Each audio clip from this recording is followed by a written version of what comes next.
Okay, मेरा ख्याल है हम अपना लेक्चर जो है वो स्टार्ट करते हैं, क्योंकि कुछ बच्चों ने मुझे मैसेज किया है कि वीकेंड की वजह से they are unable to join the demo session. और हम फिर ऐसे हैं, अपनी रिकॉर्डिंग स्टार्ट कर रहे हैं। रिकॉर्डिंग जो है हम उनके साथ शेयर कर देंगे, क्योंकि all of a sudden demo session जो है वो अनाउंस हुआ है, तो बच्चों की अपनी कुछ मसरूफियात होती हैं। सो आई गॉट इट।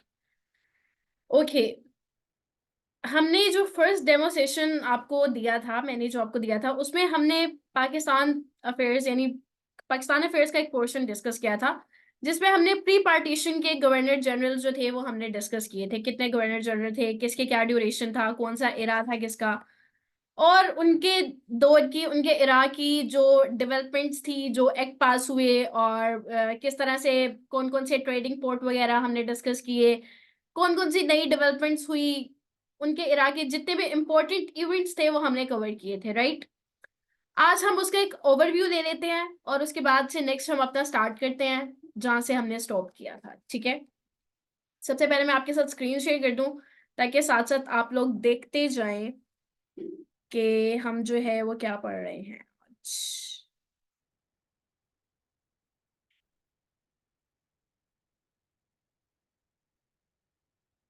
ठीक है,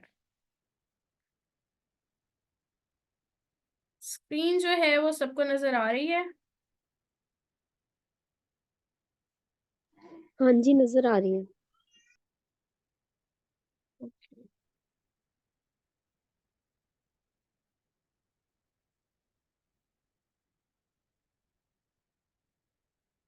ठीक है, हमने ये जो आपने लास्ट टाइम पढ़ा था, 10th गवर्नर जनरल ब्रिटिश के जो थे, फर्स्ट टू 10 जो सब कॉन्टिनेंट में रूल करते रहे, और उनके दौर की जो हैपनिंग्स थी, जो इवेंट्स थे, वो हम आज एक उसका ओवरव्यू ले लेते हैं, और फिर हम अपना नेक्स्ट स्टार्ट करते हैं, राइट।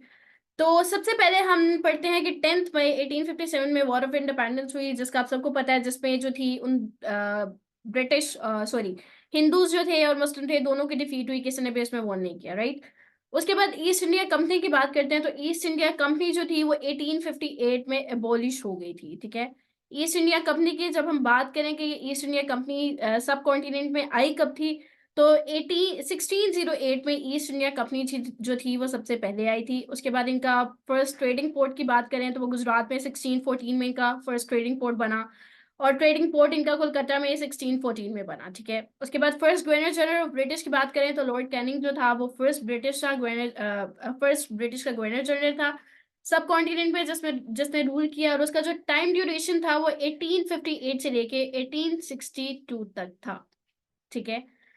इसमें मैं बिल्कुल फास्ट इसलिए जा रही हूँ क्योंकि ये वो सब चीजें हैं जो हमने अपने फर्स्ट डेमो सेशन में पढ़ ली हुई हैं, ठीक है। तो इसलिए इसमें जरा मेरा फ्लो जो है वो थोड़ा ज्यादा है।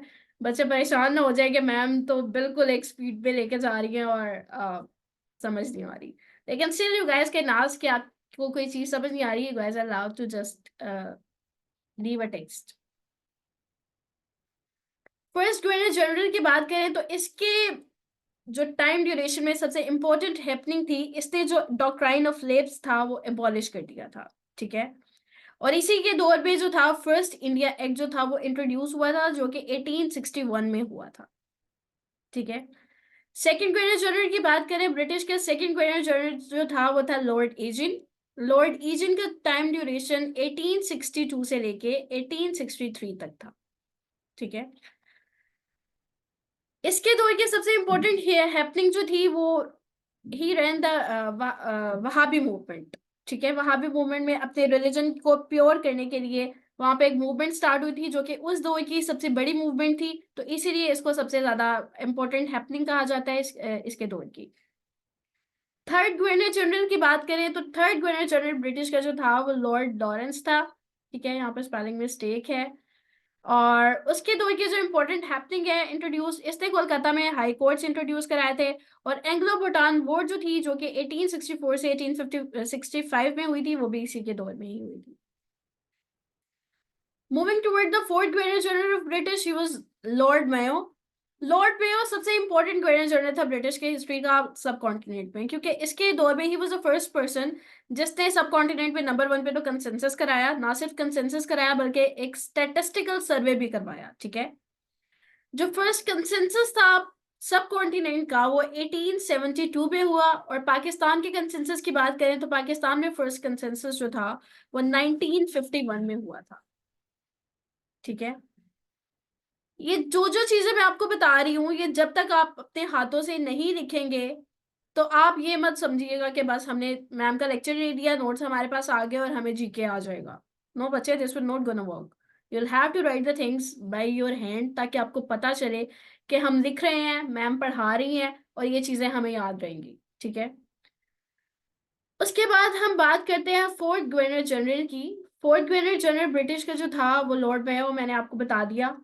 और यही वो फर्स्ट वो गवर्नर जनरल था सब कॉन्टिनेंट में जिसका मर्डर भी हुआ था, और इसका मर्डर किया था शेर अली अफरीदी ने। ठीक है, इसका मर्डर शेर अली अफरीदी ने किया था। और फिफ्थ गवर्नर जनरल की बात करें, fifth governor general of British जो था वो लॉर्ड नॉर्थ ब्रूक था। Lord Northbrook was the fifth governor general of British. इसका टाइम ड्यूरेशन जो है वो 1872 से लेके 1876 तक था। He introduced the civil marriages, he introduce the Arya Samaj marriage act, intercaste marriage act, और इसके बाद कुका मूवमेंट इन पंजाब, ये वहां की उस दौर की सबसे बड़ी मूवमेंट थी। This was also the religious movement. ठीक है, इसलिए हाईलाइट हुई क्योंकि रिलीजियस मूवमेंट थी उस दौर की सबसे बड़ी। उसके बाद movement towards the six governor general. Six governor general में हमारे पास वर्नाकुलर प्रेस, जो पहले बात कर रहे थे गवर्नर जनरल की, वो था Lord लायथन। His time duration was 1876 to 1880. He ruled for 4 years. और इसने सबसे पहले वर्नाकुलर प्रेस एक्ट जो था वो पास किया। ठीक है, और ही gave the title of British queen. ठीक है, एम्प्रेस ऑफ इंडिया जो थी उसको इसने ब्रिटिश क्वीन का टाइटल दिया। एक और इसने अमेंडमेंट ये की कि जिस तरह अभी भी हमारे यहाँ सिविल सर्विसेज होती है, उसका जो एज होती है वो 21 to 30 होती है। एज रिलैक्सेशन के बाद जो गवर्नमेंट सर्वेंट्स होते हैं उनको 32 तक प्रोबेबली दे दी जाती है। लेकिन इसने एक अमेंडमेंट की अपने दौर में, वो ये थी कि सिविल सर्विसेज की एज 21 से कम करके 19 से स्टार्ट कर दी, यानी इंक्रीज कर दी। ठीक है, वर्नैकुलर प्रेस इसने एक्ट जो था वो पास किया, और आर्म्स एक्ट भी इसने पास किया। ठीक है, moving towards the seventh governor general of British. Seventh governor general जैसे ही आया उसने देखा भाई ये एक्ट जो है ये काम का नहीं है। उसने आते ही सबसे पहले वर्नैकुलर एक्ट और आर्म्स एक्ट जो था उसको एबॉलिश किया। ठीक है, एबॉलिश करते के साथ ही लॉर्ड रैपिन को father of local self government भी कहा जाता है। वो क्यों कहा जाता है? क्योंकि उसने जो था वो लोकल सिस्टम को इंट्रोड्यूस कराया था। ठीक है, he introduce the local self government. ठीक है, 1882 में लोकल गवर्नमेंट सिस्टम को इसने एस्टेब्लिश किया, और as a result he called the father of local self government. Alright, फिर he was the person who established the Punjab University 14 October 1882 में। इसी के दौर में, इसी के रीजन में पंजाब यूनिवर्सिटी का कयाम हुआ। और एल्ब्रेट बिल जो था वो 9 फरवरी 1883 इसी ही के दौर में पास हुआ। ठीक है, moving towards the eighth governor general of British, वो था लॉर्ड डेफरिन। लॉर्ड डेफरिन का जो टाइम ड्यूरेशन था वो 1884 से लेके 1888 तक था। और इसके दौर में एक तो सबसे फर्स्ट इंडियन की जो काउंसिल थी, इंडियन नेशनल काउंसिल, ठीक है, वो इंट्रोड्यूस हुई, कांग्रेस, इंडियन नेशनल कांग्रेस। ठीक है, 28 दिसंबर 1885 में इंडियन नेशनल कांग्रेस जो थी वो एस्टैब्लिश की एओ ह्यूम ने, एलन ऑक्टेवियन ह्यूम ने जो थी इंडियन नेशनल कांग्रेस एस्टैब्लिश की, फाउंड की। और इसी के दौर में थर्ड एंग्लो भूटान वॉर भी हुई, जो जिसका टाइम ड्यूरेशन 1885 से लेके 1887 तक का था। And he was the person जिसके दौर में इलाहाबाद यूनिवर्सिटी भी एस्टैब्लिश हुई, और डेट जो है 23 सितंबर 1887 थी। ठीक है, बात करें कि फर्स्ट प्रेसिडेंट जो था इंडियन नेशनल कांग्रेस का, वो था वोमेश चंद्रा बनर्जी। ही was the first president of Indian national Congress. ठीक है, Womesh Chandra Banerjee was the first president of Indian national Congress. Moving towards the ninth governor general of British, Lord Lansdowne जो था, ही was the ninth governor general of British. और इसने जो था इंडियन काउंसिल एक्ट इंट्रोड्यूस कराए थे 1892 में। In 1892 he introduced the Indian Council Act. After that यही वो बंदा था जिसके दौर में इनडायरेक्ट इलेक्शन हुए थे, और फैक्ट्री एक्ट भी इंट्रोड्यूस हुआ था in 1891. These are the facts and figures जो आपको याद करना, मेमोराइज करना बहुत ज्यादा जरूरी है, क्योंकि ये वो सब इंपॉर्टेंट इवेंट्स हैं जो कि सिंगल पेपर में आते होते हैं. अगर आप पास पेपर्स उठा के देखें, उन्होंने पूछा होगा वर्नाकुलर एक्ट किस गवर्नर जनरल के दौर में पास हुआ, किस डेट को हुआ, जो इंडियन नेशनल कांग्रेस थी वो कब जो बनी, कब फाउंड हुई, उसका फाउंडर कौन था, किसके दौर में फाउंड हुई. तो these are the important happenings of these governor generals. You'll have to memorize these. Moving towards the 10th governor general of British. जो 10th गवर्नर जनरल था वो था लॉर्ड एल्जिन टू. इसका टाइम ड्यूरेशन जो था वो 1894 से लेके 1899 तक था. इसी ही के दौर में जब हम बात करें, सर सैयद अहमद खान की भी बहुत ज्यादा उन्होंने अपनी कंट्रीब्यूशन दी एजुकेशन में, रिलीजियस में, पॉलिटिक्स में, each and everything, every aspect of life उन्होंने मुसलमानों को बहुत अच्छे से गाइड किया. उनके पोजीशन रेगिन के लिए बहुत अच्छा काम किया. एजुकेशन सेक्टर में देखें हमने उन्होंने कितना काम किया. और बात करें ट्रिनिटी ऑफ आइडियाज की, तो sir Syed Ahmad Khan was the person who gave the trinity of ideas. यानी ट्रिनिटी ऑफ आइडियाज वाला एक कॉन्सेप्ट जो था वो सर सैयद अहमद खान वाला का था. और ट्रिनिटी ऑफ आइडियाज क्या थे? 3 आइडियाज थे जो सर सैयद अहमद खान ने दिए थे. नंबर 1 पे उन्होंने कहा था कि एक्वायर वेस्टर्न एजुकेशन. ठीक है, नंबर 1 पे he said that acquire western education. Number 2 पे अलोफनेस फ्रॉम द पॉलिटिक्स. नंबर 2 पे अलोफनेस फ्रॉम द पॉलिटिक्स के मुसलमानों को अगर अपनी पोजीशन जो है वो रीगेन करनी है, सो उनको पॉलिटिक्स से एक बार अलोफनेस इख्तियार करना होगी. ठीक है. नंबर 3 पे कहा था कि western education, aloofness from the politics, और अपनी पोजीशन जो है वो रीगेन करने के लिए मुसलमानों को कहा था कि आप लोग जो है ब्रिटिश के साथ लॉयल रहें. मुसलमानों को कहा था कि you will have to be loyal with the British, क्योंकि 1857 की जब इंडिपेंडेंस हुई थी, वॉर ऑफ इंडिपेंडेंस हुई थी, मुस्लिम्स वर द वन जिनको कहा गया था कि इन्होंने बगावत की है. ठीक है. सो सर सैयद अहमद खान जो थे वो ये सोचते थे कि मुसलमानों को अपनी पोजीशन दोबारा हासिल करने के लिए ब्रिटिश का एक उनका साथ जो है वो बहुत ज्यादा जरूरी है. So he suggested the Muslims to stay loyal with the British. ठीक है. उसके बाद हम बात करें ट्रिनिटी ऑफ आइडियाज के बाद 1893 में एक वहां का हिंदू लीडर था जिसने एक मूवमेंट भी स्टार्ट की. हिंदू नेशनलिस्ट था वो. उसने एक मूवमेंट स्टार्ट की ब्रिटिश के अगेंस्ट, के क्विट इंडिया मूवमेंट. ब्रिटिश को कहा कि आप लोग यहाँ से निकल जाएं, आपका यहाँ पे कुछ भी नहीं है. और इसने जो था वहां पे जो ब्रिटिश एक लीडर था उसको इसने मर्डर कर दिया. बाल गंगाधर तिलक ने एक ब्रिटिश लीडर का मर्डर कर दिया, and after that murder he sent to the jail in 1897. ठीक है. Moving towards the 11th governor general of British. जो 11th गवर्नर जनरल था वो था लॉर्ड कर्जन. लॉर्ड कर्जन का जो टाइम ड्यूरेशन था वो 1899 से लेके 1905 में था. 1899 से लेके 1905 में इसका टाइम ड्यूरेशन था. और जो डिवीजन हुई थी बंगाल की वो भी आपको पता है, 1903 में बंगाल डिवाइड हुआ. 1905 में 1905 में बंगाल की डिवीजन हुई. ठीक है. 1903 में एक सजेशन दी गई थी रफ से. ठीक है. 1905 में डिवीजन हुई बंगाल की.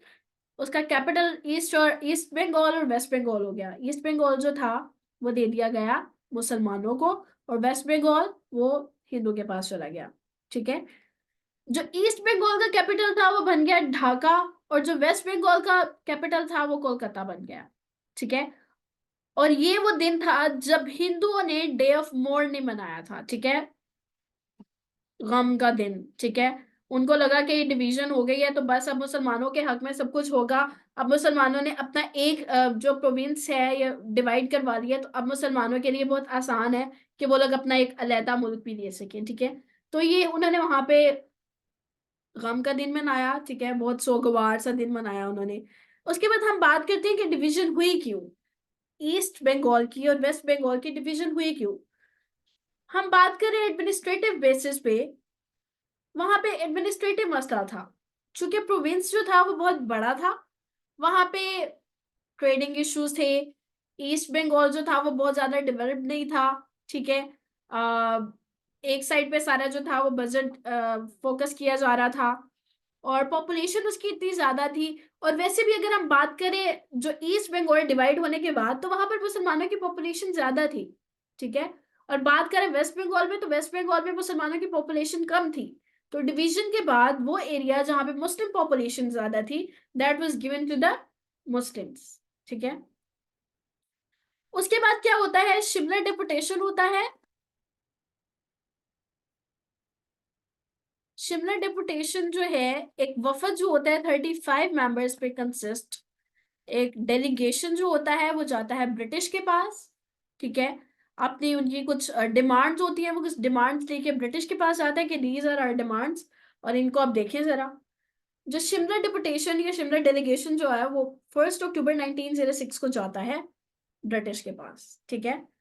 इट कंसिस्ट ऑफ 35 मेंबर्स, और इसको लीड कौन कर रहा होता है, सर आगा खान, ठीक है। नवाब सलीमुल्लाह खान जो है वो एक ऑल इंडिया मुस्लिम लीग बनाते हैं 13 दिसंबर 1906 को। वो क्यों बनाते हैं, इंडियन नेशनल कांग्रेस जो 1885 में बन गई होती है, वो नाम से तो ये भी कहा जा रहा होता है कि इसमें मुसलमान भी शामिल है, मुसलमानों के पॉलिटिक्स राइट के लिए भी इस पे काम किया जा रहा है। बट इन एक्चुअल मुसलमानों को कुछ दिया नहीं जा रहा होता। इन एक्चुअल मुसलमान एम्प्टी हैंडेड होते हैं, उनके हाथ में कुछ भी नहीं होता, ना ही उनके पॉलिटिक राइट के लिए, ना ही उनके एजुकेशन राइट के लिए, ना ही उनके ह्यूमन राइट के लिए कुछ भी जो है वो नहीं किया जा रहा होता। सो मुसलमानों को शिमला डेलीगेशन के बाद एक पॉजिटिव पॉइंट मिलता है, एक पॉजिटिव एटीट्यूड ब्रिटिश की तरफ से मिलता है, और उनको लगता है कि now we can be heard, ठीक है। उनको लगता है कि अब हमारी आवाज पहुंचाई जानी चाहिए और पहुंच सकती है। वो अपना एक जो है डेलीगेशन से बनाते हैं, और अपनी एक सेपरेट पॉलिटिकल पार्टी बनाते हैं, first ever political party, all India Muslim league, जो कि सिर्फ मुसलमानों की होगी, ठीक है। ये सेशन, ये पार्टी जो है वो कब कब बनती है, this was the 20th session of Mohammedan educational conference. Mohammedan educational conference का 20th सेशन होता है, ये पार्टी बन जाती है ऑल इंडिया मुस्लिम लीग। और जो इसकी सेकंड ब्रांच होती है वो 1908 में लंदन ब्रांच खुल जाती है, ठीक है। मूविंग टूवर्ड्स नेक्स्ट 1911 में सर नवाबुल्ला खान जो है वो पॉलिटिक्स से रिजाइन कर देते हैं। उनके पॉलिटिक्स से रिजाइन करने की बहुत बड़ी रीजन एक जो है वो ये होती है कि एनलमेंट ऑफ बंगाल हो जाती है अनफॉर्चुनेटली। वो बंगाल जो 1905 में डिवाइड हुआ था ईस्ट बंगाल और वेस्ट बंगाल में, उसके एनलमेंट हो जाती है, उसको कैंसिल कर दिया जाता है, और बंगाल दोबारा जो है वो एक ही प्रोविंस बन जाता है। बात करें इसके जो है ऑल इंडिया मुस्लिम लीग के ऑफिस की, हेड ऑफिस की, पहले आगरा में होता है, फिर लखनऊ में होता है, फिर लखनऊ से दिल्ली में शिफ्ट हो जाता है, ठीक है। और नवाब वकार मलिक जो होते हैं, he gave the inaugurated speech there. First president All India Muslim League की बात करें तो वो सर आगा खान थ्री थे, ठीक है। सेकंड प्रेसिडेंट की बात करें, महाराजा महमूदाबाद थे। और 1907 में जो है इसका एक पूना में इजलास होता है, एक कॉन्फ्रेंस होती है। सेकंड ऑफिस जो है इसका वो बाय मौलवी तमीजुद्दीन की तरफ से इंट्रोड्यूस होता है या एस्टैब्लिश होता है। और पंजाब में जो है इसका ऑफिस वो 1907 में मोहम्मद शफी जो है ओपन करते हैं। आप सबको बताती चलूं, ये वो एमसीक्यूज हैं वन पेपर के लिए भी और आपके पीएमएस के लिए भी। पीएमएस में ये इतनी सिंगल डिटेल पूछते हैं आपसे जीके में। जो पाकिस्तान अफेयर्स का उन्होंने पूछा होता है, पाकिस्तान अफेयर्स में 20 मार्क्स का उन्होंने दिया होता है separate portion, fill in the blanks का, उसमें ये सिंगल डिटेल पूछते हैं कि जी आप बताएं पंजाब का, पंजाब ब्रांच का हेड कौन था, बलोचिस्तान ब्रांच का हेड कौन था, ठीक है। आप ये इन ब्रांचेस के हेड बताएं। इसलिए मैंने इतनी सिंगल डिटेल जो है वो आपको बता रही हूँ, ताकि आप अभी जो है वो इसको क्लियर कर लें और आगे आपके लिए मसला ना हो, ठीक है। बलोचिस्तान में 1939 में जो कि काजी ईसा जो है उनके हेड होते हैं, उनको लीड कर रहे होते हैं, ठीक है। उसके बाद जो इम्पोर्टेंट इवेंट होता है 1906 के बाद, ऑल इंडिया मुस्लिम लीग बन गई, 1909 में आता है मिंटो मोर्ले रिफॉर्म्स होती हैं। मिंटो मोर्ले रिफॉर्म्स जो हैं 1909 में जिना ज्वाइंट लेजिस्लेटिव असेंबली, 1909 में मिंटो मोर्ले रिफॉर्म्स होती हैं जिसको इंडियन काउंसिल एक्ट भी कहा जाता है, ठीक है। 1909 में मिंटो मॉर्ले रिफॉर्म्स होती हैं जिसको इंडियन काउंसिल एक्ट भी कहा जाता है, और 1909 में जो कायदे आजम हैं वो मुस्लिम लीग को ज्वाइन करते हैं, लेजिस्लेटिव असेंबली को ज्वाइन करते हैं, ठीक है। किंग जॉर्ज फाइव की बात करते हैं जिसके दौर में नलवेंट ऑफ बंगाल हुई। इसका जो टाइम ड्यूरेशन था 1911 से 1914 तक था। और बाल्कन वॉर्स की बात करते हैं जो कि लड़ी गई 1911 से लेके 1913 में अगेंस्ट ऑटोमन एम्पायर। और ऑटोमन एम्पायर जो कब से एक इदारा, एक एम्पायर था, वो 1924 में आके कोलैप्स हो जाता है, ठीक है, और फिर टर्की बन जाता है। जिन्ना की बात करें, कायदे आजम मोहम्मद अली जिन्ना जो है मुस्लिम लीग ज्वाइन करते हैं 1913 में। इससे पहले जो है वो इंडियन नेशनल कांग्रेस के मेंबर होते हैं, उनके लेजिस्लेटिव असेंबली के मेंबर होते हैं, ठीक है। सो इसमें जो है वो ज्वाइन करते हैं मुस्लिम लीग को 1913 में। 1913 में ही एक और बहुत बड़ी हैपनिंग होती है, कानपुर मॉस्क इंसिडेंट होता है, ठीक है। कानपुर मॉस्क इंसिडेंट होता है, उसके बाद हमदर्द न्यूज़पेपर की बात करें, हमदर्द न्यूज़पेपर जो है मौलाना मोहम्मद अली जौहर ने पब्लिश किया हुआ है, उनका न्यूज़पेपर है। और जो अल हलाल है, along with the book India wins freedom, ये भी अबुल कलाम आजाद की है, ठीक है। Moving towards the world war one जो होती है 1914 में, वर्ल्ड वॉर वन जो है वो स्टार्ट होती है, ठीक है। अब वर्ल्ड वॉर वन जो है वो स्टार्ट कब होती है, कैसे होती है, वर्ल्ड वॉर वन की रीजन क्या होती है, ठीक है, उस पर हम बात कर लेते हैं कुछ, ताकि जो है आपको थोड़ी साथ साथ डिटेल्स भी पता चलते जाएं, हिस्ट्री भी पता चलते जाए, ठीक है। Let me enter the members as well. Okay, world war one में दो पावर्स होती हैं। एक तरफ तो होती है अलाइड पावर, और दूसरी तरफ जो होती है वो सेंट्रल पावर होती है।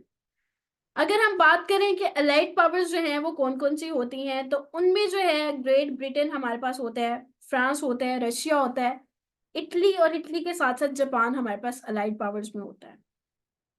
और बात करें सेंट्रल पावर्स की, तो सेंट्रल पावर्स में जर्मनी होता है, ऑस्ट्रिया होता है, हंगरी होता है, और ऑटोमन एम्पायर होता है जो कि उस वक्त की सबसे बड़ी एम्पायर होती है ऑब्वियसली, ठीक है। अब वर्ल्ड वॉर वन जो है वो होती क्यों है, मैं काइंडली म्यूट योर माइक, किसी का माइक ओपन ना हो।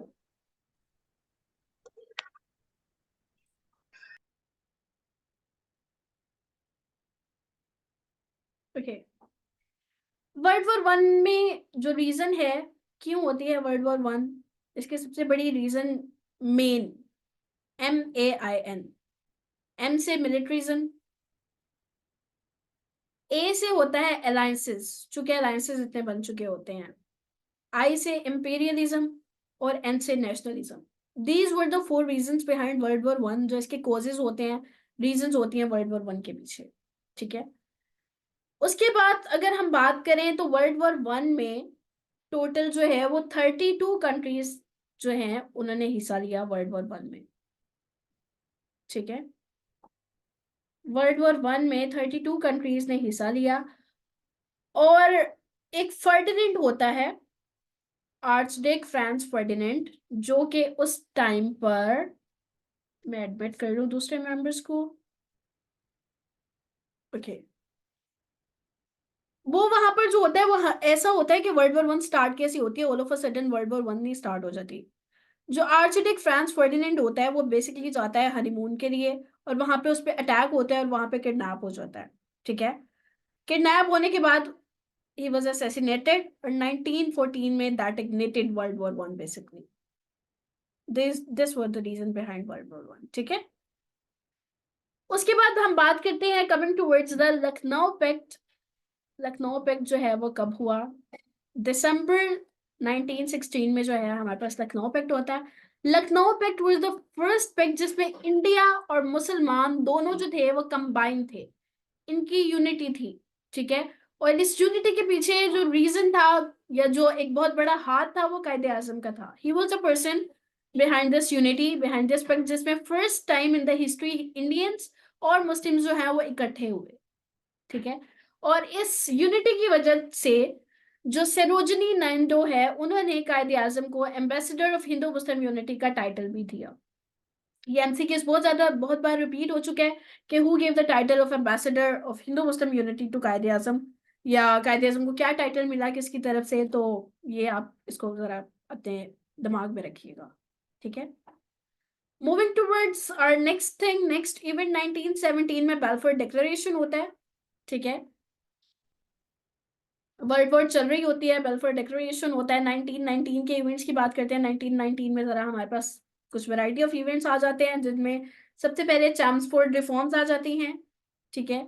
चैम्सफोर्ड रिफॉर्म्स के बाद तहरीक खिलाफत, 1919 में तहरीक खिलाफत स्टार्ट होती है। खिलाफत को बचाने के लिए, चूंकि मैंने आपको 1914 में बताया कि वर्ल्ड वॉर वन जब स्टार्ट होती है, एक तरफ ऑटोमन एम्पायर होती है, दूसरी तरफ जो है एक तरफ सेंट्रल पावर है, एक तरफ एलाइड पावर्स हैं, ठीक है। तो ऑटोमन एम्पायर का जो इदारा है या ऑटोमन जो एम्पायर है, उसको खतरा होने लगता है कि हमारे जो होली प्लेसेस हैं उनको किसी तरह से नुकसान पहुंचेगा, होली प्लेसेस को सेव करना बहुत जरूरी है। तो वो एक तहरीक स्टार्ट करते हैं, एक मूवमेंट स्टार्ट करते हैं विद द नेम ऑफ तहरीक खिलाफत या मूवमेंट ऑफ खिलाफत। 1919 में स्टार्ट होती है कि हमारे होली प्लेसेस को जो है वो कोलैप्स ना किया जाए या उनको डिस्ट्रीब्यूट ना किया जाए, ठीक है। उसके बाद एक जलियांवाला मैसेकेर होता है, एक बहुत बड़ी तादाद में जो है एक लोगों को वहां पे बहुत एक स्वेयर किस्म का मैसेकेर होता है, जिसमें 2-3 हजार लोग जो हैं वो ऑलमोस्ट जल जाते हैं, फायरिंग शायरिंग वहां पे बहुत होती है, और इस तरह का कोई वहां पे मैसेकेर होता है, ठीक है। फिर यहाँ पे जो है 1919 में जो कायदे आज़म मोहम्मद अली जिन्ना है वो रिजाइन दे देते हैं इंडियन नेशनल कांग्रेस से। और उसके बाद 1919 में जब वर्ल्ड वॉर वन एंड होती है, ट्रीटी ऑफ वर्साइल्स होती है, ठीक है। और उसके बाद जो है वो रोलेट एक्ट आ जाता है। These were some of the main and basic events जो 1919 में होते हैं। बात करें हम डायरकी सिस्टम की, डायरकी सिस्टम जो था, ये वो सिस्टम था जो 1919 में इंट्रोड्यूस करवाया गया और 1935 में एबॉलिश हो गया। बच्चे, आपका जो भी क्वेश्चन है आप फिलहाल या तो इसको मैसेज में बता दें, या हमारा लास्ट पे क्वेश्चन आंसर सेशन होगा तो हम उसमें सब क्वेश्चंस आपके लेंगे, ठीक है।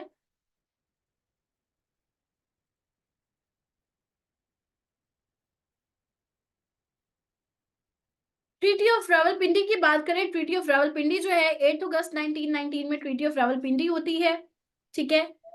बेसिकली ट्रीटी ऑफ रावलपिंडी का मकसद क्या होता है कि इसको जो है एंग्लो अफगान वॉर को खत्म करने के लिए, जो कि चल रही होती है, ट्रीटी ऑफ रावलपिंडी जो है 1919 में होती है, ताकि जो है अफगानिस्तान को एक फ्री कर दिया जाए, ठीक है। अफगानिस्तान फ्रीडम के लिए बेसिकली ये होती है। और एंग्लो अफगान वॉर जो है वो खत्म होगी तो ऑब्वियसली अफगानिस्तान फ्रीडम इंश्योर होगी, ठीक है।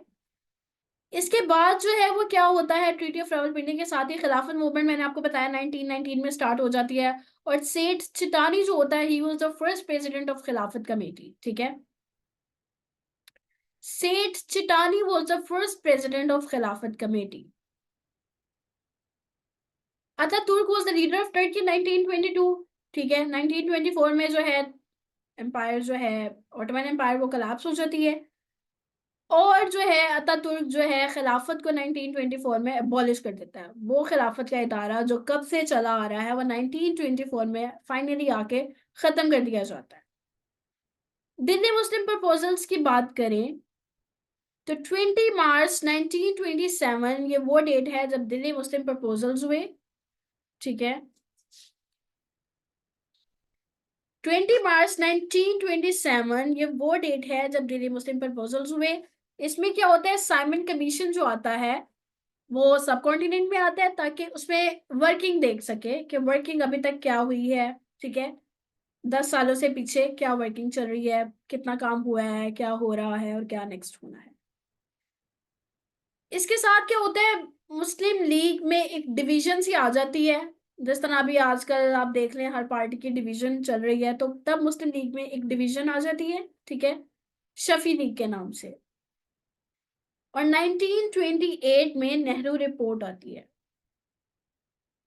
1928 में नेहरू रिपोर्ट आती है, जिसमें जिन्ना जो होते हैं कायद आज़म मोहम्मद अली जिन्ना, वो इस रिपोर्ट को कहते हैं कि ये हिंदू रिपोर्ट है, it is properly and totally for Hindus. इसमें इसमें मुसलमानों का कुछ भी नहीं है, ठीक है। ये हिंदूज के लिए है, इसमें मुसलमानों के फायदे की कोई बात नहीं सोची गई। ये रिपोर्ट देखने के बाद जो है कायदे आजम अपने पॉइंट्स देते हैं, 14 पॉइंट्स ऑफ कायदे आजम, ठीक है। 28 मार्च 1928 को कायदे आजम जो है वो अपने 14 पॉइंट्स देते हैं, जो कि बहुत ज्यादा इंपॉर्टेंट है। और इसके बाद जो है group of seven Simon commission आता है। साइमन कमीशन 1928 में आता है, 7 लोगों का बेसिकली ये ग्रुप होता है, जिसमें कोई इंडियन शामिल नहीं होता। और ये ग्रुप आता किस लिए है कि इंडिया के यानी सब कॉन्टिनेंट के लोगों के लिए, वहाँ के लोकल्स के लिए, वहाँ के लोगों के लिए, सब कॉन्टिनेंट ओवरऑल के लिए कुछ काम कर सके।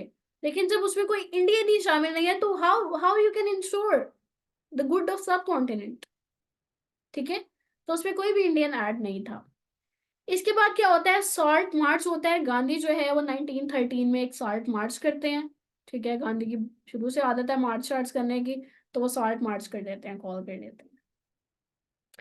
इलाहाबाद एड्रेस उसके बाद जो है वो इलामा इकबाल इलाहाबाद एड्रेस देते हैं 29 दिसंबर 1913 में, जिसमें वो मुसलमानों की बात करते हैं, मुसलमानों के एक अलहदा वतन की बात करते हैं। उसमें बात करते हैं कि मुसलमानों को आप सब कॉन्टिनेंट में कंबाइन ना करें, वो अलहदा है, उनकी अलहदा पहचान है, उनकी अलहदा आइडेंटिटी, अलहदा जबान, अलहदा रस्म रिवाज, एवरीथिंग उनके सेपरेट है, ठीक है।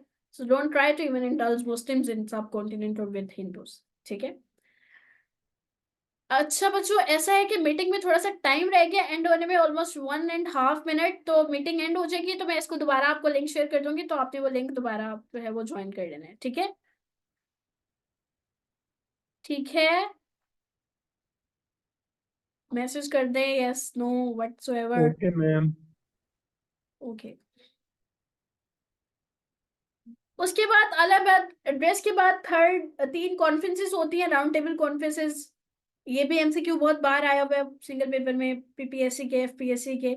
एग्जैक्ट इनकी डेट पूछी जाती है, ईयर पूछा जाता है। तो फर्स्ट राउंड टेबल कॉन्फ्रेंस जो थी वो 12 नवंबर 1932 19 जनवरी 1931 हुई थी, ठीक है। सेकेंड राउंड टेबल कॉन्फ्रेंस की बात करें तो 7 सितंबर 1931 से लेके 1 दिसंबर 1931 तक हुई थी, ठीक है।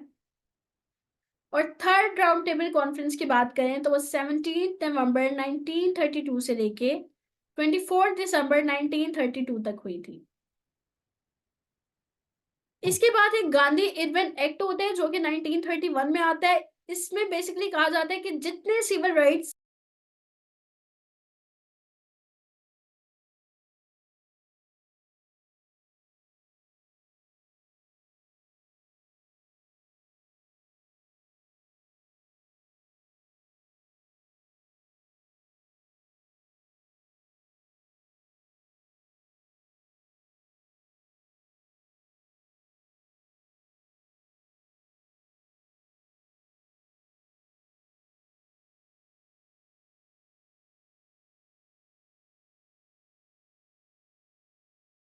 Okay, I guess we should start now. जैसे ज्वाइन करना था उन्होंने ज्वाइन कर लिया हुआ है, तो हम अपना जो है जहाँ पे हमने स्टॉप किया था वहीं से दोबारा जो है अपना सेशन स्टार्ट करते हैं, ऑलराइट। तो we were talking about Gandhi Irwin act जो था वो आया था 1931 में, इंट्रोड्यूस हुआ था। What was the Gandhi Irwin act? Actually ये वो एक्ट था जिसमें कहा गया था कि सिविल राइट्स हमें जितने भी मिले हैं उन सब से हम डिसकंटिन्यूएशन करते हैं, ठीक है, उन सबको हम वापस करते हैं। हमें कोई भी जॉब जो है वो नहीं रखनी, जो भी हमें राइट्स दिए गए हैं हमें वो नहीं रखने, ठीक है। उसके बाद बात करें कि गवर्नमेंट ऑफ इंडिया एक्ट 1935 में बेसिकली ये एक्ट आया था, लेकिन ये ऑपरेशनल जो था 1 अप्रैल 1937 में ऑपरेशनल हुआ था, ठीक है। गवर्नमेंट ऑफ इंडिया एक्ट जो था 1 अप्रैल 1937 में ऑपरेशनल हुआ था। ये वो एक्ट है जिसमें पाकिस्तान ने अपना 1949 का जो ऑब्जेक्टिव रेजोल्यूशन था बनाया। ये वो एक्ट है जिसमें जो 1956 का पाकिस्तान का फर्स्ट कॉन्स्टिट्यूशन था, इसमें से चंद तरमीम करके कुछ मतलब कुछ हिस्सा इसमें से लिया गया, ठीक है। चूंकि ये जो था ये बेसिक था। 1949 में 1947 में जब पाकिस्तान इंडिपेंडेंट हुआ, जब पाकिस्तान की आज़ादी हुई, तो पाकिस्तान ने जो एक्ट जो था इख्तियार किया या जिसको पाकिस्तान ने फॉलो किया वो सेम 1935 वाला ही एक्ट था, जिसको पाकिस्तान ने फॉलो किया। और 1949 में कुछ अमेंडमेंट्स के बाद same act was continued to practice. Congress ministries की बात करें तो 1937 से 1939 में कांग्रेस मिनिस्ट्रीज रही। और इंडिया के एंथम की बात करें तो ये अक्सर आ जाया करते हैं एमसीक्यूज, वंदे मातरम जो है वो इंडिया का नेशनल एंथम कहलाता है। इंडिया का नेशनल एंथम जो है वो वंदे मातरम कहलाता है। ठीक है। डे ऑफ डिलीवरेंस की बात करें 22 दिसंबर 1939 में डे ऑफ डिलीवरेंस जो था सेलिब्रेट किया गया। ठीक है। डे ऑफ डिलीवरेंस जो था वो 22 दिसंबर 1939 में जो था वो पास सेलिब्रेट किया गया। ठीक है। कांग्रेस मिनिस्ट्रीज की हम बात करें तो जो कांग्रेस के सीट्स थी इसमें 1858 टोटल सीट्स थी, जिसमें से 1750 सीट्स कांग्रेस ने वॉन की थी। Congress von 15 seats 715। 715 सीटें जो थी वो कांग्रेस ने जीती 1585 सीटों में से। और जो मुसलमानों ने सीट्स जीती वो 106 सीट्स थी 491 सीट्स में से। ये बहुत माइनर सी डिटेल्स मैं आपको इसलिए बता रही हूँ क्योंकि पीपीएससी वाले बिल्कुल नहीं छोड़ते आपको। छोड़ते तो खैर एफपीएससी वाले भी नहीं है, लेकिन पीपीएससी वाले बिल्कुल भी नहीं छोड़ते। आपके पीएमएस के लिए ये वाली डिटेल्स जो हैं वो बहुत ज्यादा इंपॉर्टेंट है। ठीक है। मुसलमानों ने 106 सीट्स जीती टोटल। जो मुसलमानों की सीट्स थी वो 491 थी।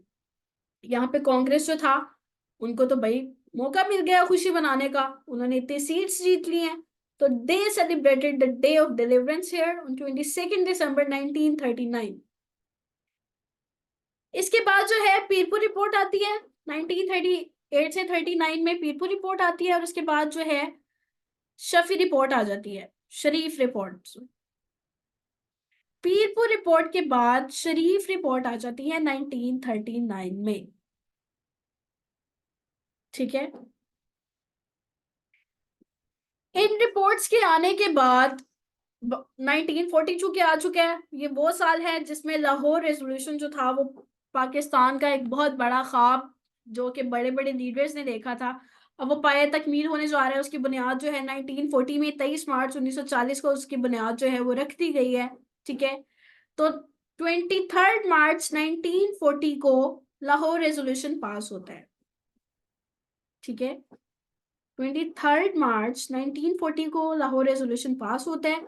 और ये जो है मूव बाय लाहौर रेजोल्यूशन होता कहाँ पे है, जो कि आज करंट का लाहौर में मीनार पाकिस्तान है। ठीक है। ए के फजलुल हक जो है वो इस रेजोल्यूशन को मूव करते हैं।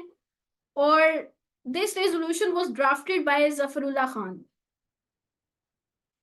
This resolution was drafted bye Zafrullah Khan and the 1940 resolution जो लाहौर रेजोल्यूशन है ये ट्रांसलेटेड बाय मौलाना जफर अली खान। इसको ट्रांसलेट जो है मौलाना जफर अली खान करते हैं। After the translation of this resolution इसको सेकंड कौन करता है, चौधरी खलीकुज्जमान जो है वो इस रेजोल्यूशन को सेकंड करते हैं। बच्चे काइंडली आप हर डिटेल को लिखते जाइए अपने पास। ठीक है। वर्बली आपको सुनने से बिल्कुल पता नहीं चलेगा, for a very short time आपकी मेमोरी में रहेगा, लेकिन लॉन्ग टर्म के लिए I can not commit anything. Chaudhry Khaliquzzaman second था लाहौर रेजोल्यूशन। उसके बाद जो है क्रिप्स प्रपोजल आ जाते हैं। 22 मार्च 1942 में क्रिप्स प्रपोजल होते हैं। 22 मार्च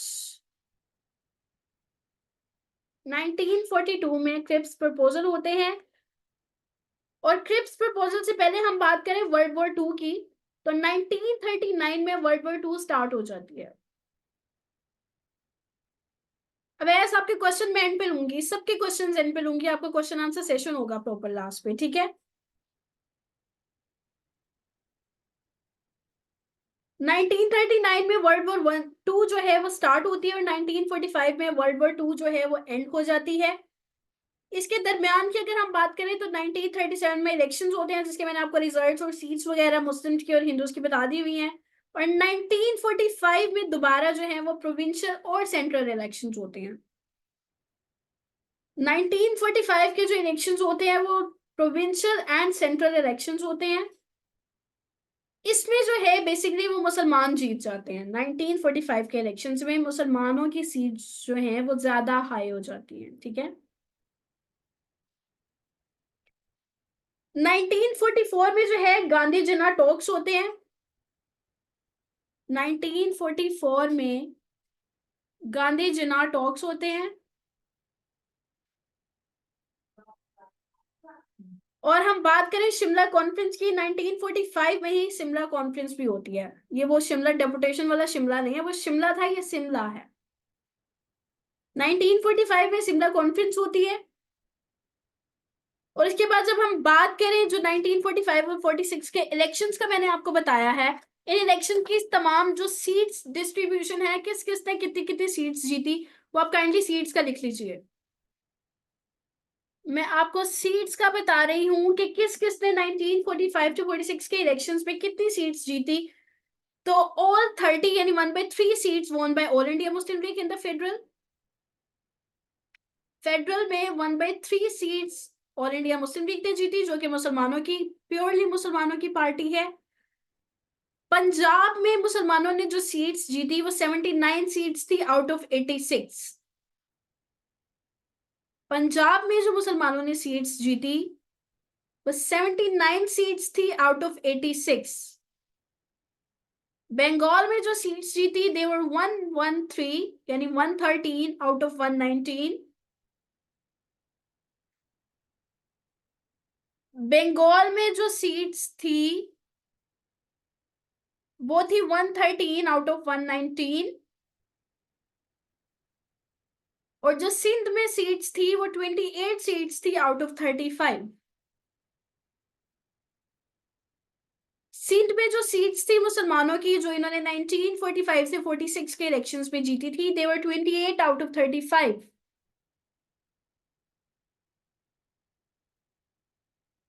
ठीक है। उसके अलावा एनडब्ल्यूएफपी में भी, चूंकि 1901 में एनडब्ल्यूएफपी बन चुका हुआ था, तो एनडब्ल्यूएफपी में 17 सीट्स जो थी वो थी मुसलमानों की, जो इन्होंने 1945 से 46 के इलेक्शंस पे जीती आउट ऑफ 38। और अगर हम प्रोविंशियल की बात करें तो प्रोविंशियल सीट्स जो थी मुसलमानों ने 428, they won 428 seats out of 492। They won 428 seats out of 492। अब चूंकि मुसलमानों को यहाँ पे बहुत बड़ी कामयाबी मिल चुकी है, ठीक है, इतनी बड़ा मार्जिन उनको मिल चुका है, अब जो थे इन इलेक्शंस के बाद मुसलमानों को रिकॉग्नाइज किया गया as a proper party, political party. ठीक है। यहाँ से उनको थोड़ी इंपॉर्टेंस मिलना शुरू हुई, उनको पता चला कि नहीं भाई, मुसलमान सिर्फ नाम के नहीं है, वो काम के भी हैं। ठीक है। उनका political background Aahista Aahista strong हो गया है। अब यहाँ से जो था वो हिंदुओं को खौफ डर पैदा होने लगा कि अब ये लोग जो है वो सेपरेट हो सकते हैं। ठीक है। इसके बाद एक कैबिनेट मिशन प्लान आता है 16 मई 1946 को। 16 मई 1946 को कैबिनेट मिशन प्लान आता है, जिसमें जो है वो कॉन्स्टिट्यूशनल फ्यूचर को डिस्कस किया जाता है। इंटरिम गवर्नमेंट चूंकि आगे होती है, उसके लिए फ्यूचर कॉन्स्टिट्यूशन को डिस्कस करना बहुत ज्यादा जरूरी होता है। तो कैबिनेट मिशन प्लान में बेसिकली इसी चीज को डिस्कस किया जाता है। Moving towards the 3rd June plan, 3rd June 1947 plan, it was the most important plan Pakistan के लिए, पाकिस्तान के इंडिपेंडेंस के लिए। माउंट बेटन ने ये प्लान देता है। इंटरिम गवर्नमेंट जो होती है इस टाइम पे वो कोलैप्स कर जाती है, और डायरेक्ट इलेक्शन डे जो है वो अनाउंस कर दिया जाता है। 16 अगस्त 1946 को डायरेक्ट एक्शन डे जो है वो अनाउंस कर दिया जाता है। 16 अगस्त 1946 को डायरेक्ट एक्शन डे अनाउंस कर दिया जाता है, और नतीजतन क्या होता है, ब्रिटिश को इंडिया छोड़ना पड़ जाता है। दिस वॉज द मूवमेंट जब ब्रिटिश जो है वो इंडिया छोड़ता है। तो इस पे जो है मुसलमानों की सेपरेट होमलैंड की डिमांड जो है वो यहाँ पे पूरी होने का एक चांस, एक सूरज जो है वो उनको मिल चुका होता है कि ठीक है अब हमें आगे रोशनी रोशनी है। ठीक है, उसके बाद फिर रेड क्लिफ अवार्ड होता है 17 अगस्त 1947 को। रेड क्लिफ अवार्ड होता है जिसमें प्रॉपर बाउंड्रीज डिफाइन कर दी जाती हैं, डिवाइड कर दी जाती हैं कि ये बाउंड्रीज जो है, इस बाउंड्रीज से यहाँ तक जो है वो सब कॉन्टिनेंट है, ये बाउंड्री है, इस बाउंड्री से इस तरफ जो है वो पाकिस्तान यानी एक सेपरेट और एक न्यू होमलैंड है। ठीक है, और फिर इंडियन इंडिपेंडेंस एक्ट आता है 1947 में। जो बाउंड्रीज डिफाइन कर दी जाती है, बाउंड्रीज डिफाइन जो बहुत पाकिस्तान के साथ मुसलमानों के साथ बहुत शदीद ज्यादती होती है कि जो एरिया एक लाइन जो खींच दी गई होती है उस लाइन के अकॉर्डिंग डिस्ट्रीब्यूशन नहीं होती, और बहुत से ऐसे इलाके जो कि मुस्लिम मेजोरिटी वाले होते हैं वो इंडिया की तरफ चले जाते हैं, और 635 ऐसी स्टेट्स होती हैं जो कि जिनका मसला जो है वो बीच में ही रह जाता है, अनरिजोल्व रह जाता है। ठीक है, उसके बाद उनको अलहदा इख्तियार दिया जाता है कि whether if you wanted to join Pakistan you are allowed to go there, if you wanted to join India you are allowed to go there. फिर एक नया जो है वो एक एक्ट पास होता है जिसके मुताबिक ये कहा जाता है कि वो तमाम इलाके जो कि मुस्लिम पॉपुलेशन के साथ हैं वो पाकिस्तान के साथ इल्हाक कर लें, और वो तमाम इलाके जो कि इंडिया पॉपुलेशन मेजोरिटी के साथ हैं वो इंडिया के साथ इल्हाक कर लें। लेकिन इस सब के बाद भी कुछ रियासतों का मसला, रियासत जूनागढ़ हो गई, रियासत हैदराबाद दक्कन हो गई, जम्मू कश्मीर हो गई जिसका मसला अब तक बीच में है, ठीक है, कसूर हो गई, इस तरह की रियासतों का, स्टेट्स का मसला जो है वो बीच में ही रहता है। आहिस्ता आहिस्ता आहिस्ता आहिस्ता जो है वो ये हम आगे पढ़ेंगे किस रियासत का मसला, किस स्टेट का मसला किस तरह से रिजोल्व हुआ। और कश्मीर का मसला हम प्रॉपर उसको एक अलहदा टाइम देंगे, लेक्चर देंगे, एक प्रॉपर कश्मीर पे लेक्चर होगा, कहाँ से ये स्टार्ट हुआ, कहाँ पे अभी तक खड़ा है, क्या आगे के फ्यूचर इसके एस्पेक्ट्स हैं, और किस किस स्टेजेस से ये मसला गुजरता आ रहा है। ठीक है, तो अभी तक का पाकिस्तान अफेयर्स का आपका ये लेक्चर है आज का, जो मैंने आपको डिफाइन कर दिया है। पाकिस्तान हमने आजाद करवा दिया हुआ है अल्हम्दुलिल्लाह। पाकिस्तान के आगे के क्या एस्पेक्ट्स, क्या क्या पाकिस्तान की कॉन्स्टिट्यूशनल हिस्ट्री, ठीक है, पाकिस्तान के अमेंडमेंट्स जो हैं वो कौन कौन सी, कितनी अमेंडमेंट, हर अमेंडमेंट के बारे में, उसकी डेट, किसके दौर में पास हुई, कॉन्स्टिट्यूशनल हिस्ट्री की बात करेंगे। उसके बाद कौन कौन से सिस्टम रहे, फेडरल गवर्नमेंट, प्रेसिडेंशियल सिस्टम रहे, पार्लियामेंट्री सिस्टम रहे। ठीक है, उन सब डिटेल को हम आगे अपने प्रॉपर सेशन में करेंगे, और वो ऑब्वियसली वही ज्वाइन कर सकेंगे जो स्टूडेंट्स मेरे साथ एनरोल हैं। ठीक है, अभी के लिए मैं आपके माइक्स अनम्यूट कर रही हूँ, आपके जो जो सवाल आते हैं you are allowed to ask your answers. ठीक है, ask your question. Sorry, PMS के हवाले से एक और चीज मैं आपको बताना चाहूंगी कि ये सेशन हमारा बहुत डिटेल्ड सेशन होगा। ये सिर्फ आपके जीके को कवर नहीं करेगा, जीके के साथ साथ आपके पाकिस्तान अफेयर्स को भी कवर करेगा। वो इस तरह के, मैं आपको जीके तो करवा रही हूँ, सिंगल पेपर प्रिपरेशन, लेकिन उसके साथ साथ आपको ईच एंड एवरीथिंग की हिस्ट्री बता रही हूँ कि क्या चीज हुई तो कैसे हुई। वर्ल्ड वॉर 1 हुई तो उसकी बैकग्राउंड रीजंस क्या थी, शिमला डेपुटेशन हुआ, मुसलमानों की क्या डिमांड्स थी। ठीक है, आपको हर चीज की डिमांड्स, कॉजेस, बैकग्राउंड जो है वो बताए जाएंगे, फ्यूचर एस्पेक्ट्स आपको उसके बताए जाएंगे। ठीक है, तो ये सेशन बहुत आगे बेनिफिशियल जाने वाला है आप सबके लिए। तो अभी मैं आपके माइक्स जो हैं फिलहाल अनम्यूट कर दूं ताकि आप लोग मुझसे अपने क्वेश्चंस पूछ सकें, और here I am unmuting you all. लेकिन please one by one one पूछना, कोई मेस क्रिएट मत करना। हो गए अनम्यूट? अस्सलाम वालेकुम मैम। जी जी, वालेकुम अस्सलाम। मैम, मेरा ये क्वेश्चन था, आप इस सेशन में मैथ्स भी जी बच्चे, आपके सेशन में मैथ्स भी होगा। मैंने आपको, आपके साथ पता नहीं मैंने पोस्टर शेयर किया हुआ है, मैंने अपने ग्रुप पे एक्चुअली पोस्टर शेयर किया हुआ है जो मेरा व्हाट्सएप का जीके का जनरल ग्रुप बना हुआ है। उस पोस्टर में मैं डोमेन्स, एक बार आपको मैं आपको दोबारा पढ़ के भी सुना देती हूँ कौन कौन सी डोमेन्स है जो हम कवर करने जा रहे हैं अपने इस सेशन में, ताकि आपको कोई मजीद जो है फ्यूचर में किसी भी तरह का मसला ना हो कि मैम ने ये कहा था और ये नहीं करवा रही, राइट। इसमें सबसे पहले तो इंग्लिश की आपको बात बता दूं, इंग्लिश का हम जीरो से स्टार्ट लेंगे। ठीक है, लाइक कोई भी मेरा ख्याल है इतना जीरो से स्टार्ट ही लेता, will start from noun, from parts of speech. ठीक है, तमाम पार्ट्स ऑफ स्पीच, टेंसेस आपके, ठीक है, ईच एंड एवरीथिंग हम वहां से स्टार्ट देंगे। उसके बाद हम उर्दू की बात करें, उर्दू की ग्रामर में जो चीजें होती हैं, उर्दू के कभी कभार जो है जुमले हो गए, कोई मायने हो गए, इंग्लिश से उर्दू में पूछे होते हैं, उर्दू से इंग्लिश में पूछे होते हैं, ठीक है, तो वो हम कवर करेंगे। एबिलिटी कवर करेंगे हम अपनी। उसके बाद pre and post partition cover करेंगे, इंक्लूडिंग दैट डायनेस्टीज, ठीक है। जियोग्राफी ऑफ पाकिस्तान डिस्कस करेंगे, पाकिस्तान की तमाम जियोग्राफी उसमें होगी। वर्ल्ड की जियोग्राफी डिस्कस करेंगे। उसके बाद हम ऑर्गेनाइजेशंस डिस्कस करेंगे, यूनाइटेड नेशन ऑर्गेनाइजेशंस हो गई, वर्ल्ड हेल्थ ऑर्गेनाइजेशन हो गई, आईएमएफ हो गया, वर्ल्ड बैंक हो गया, एशियन डेवलपमेंट बैंक हो गया, सार्क हो गई, आसियान हो गई, इस तरह से ओआईसी हो गई। तो मतलब जितनी ऑर्गेनाइजेशंस हैं, वर्ल्ड ऑर्गेनाइजेशंस, चाहे वो इंटरनेशनल ऑर्गेनाइजेशंस हैं, इंटर गवर्नमेंटल ऑर्गेनाइजेशंस हैं, G7 ग्रुप हो गया, G20 ग्रुप हो गया, तो ये सब ऑर्गेनाइजेशंस को हम कवर करेंगे। उसके बाद हम शुरू से लेके जितनी वॉर्स अब तक हुई हैं, हम वो वॉर्स को कवर करेंगे, कौन कौन सी वॉर हुई, कब कब हुई, ठीक है।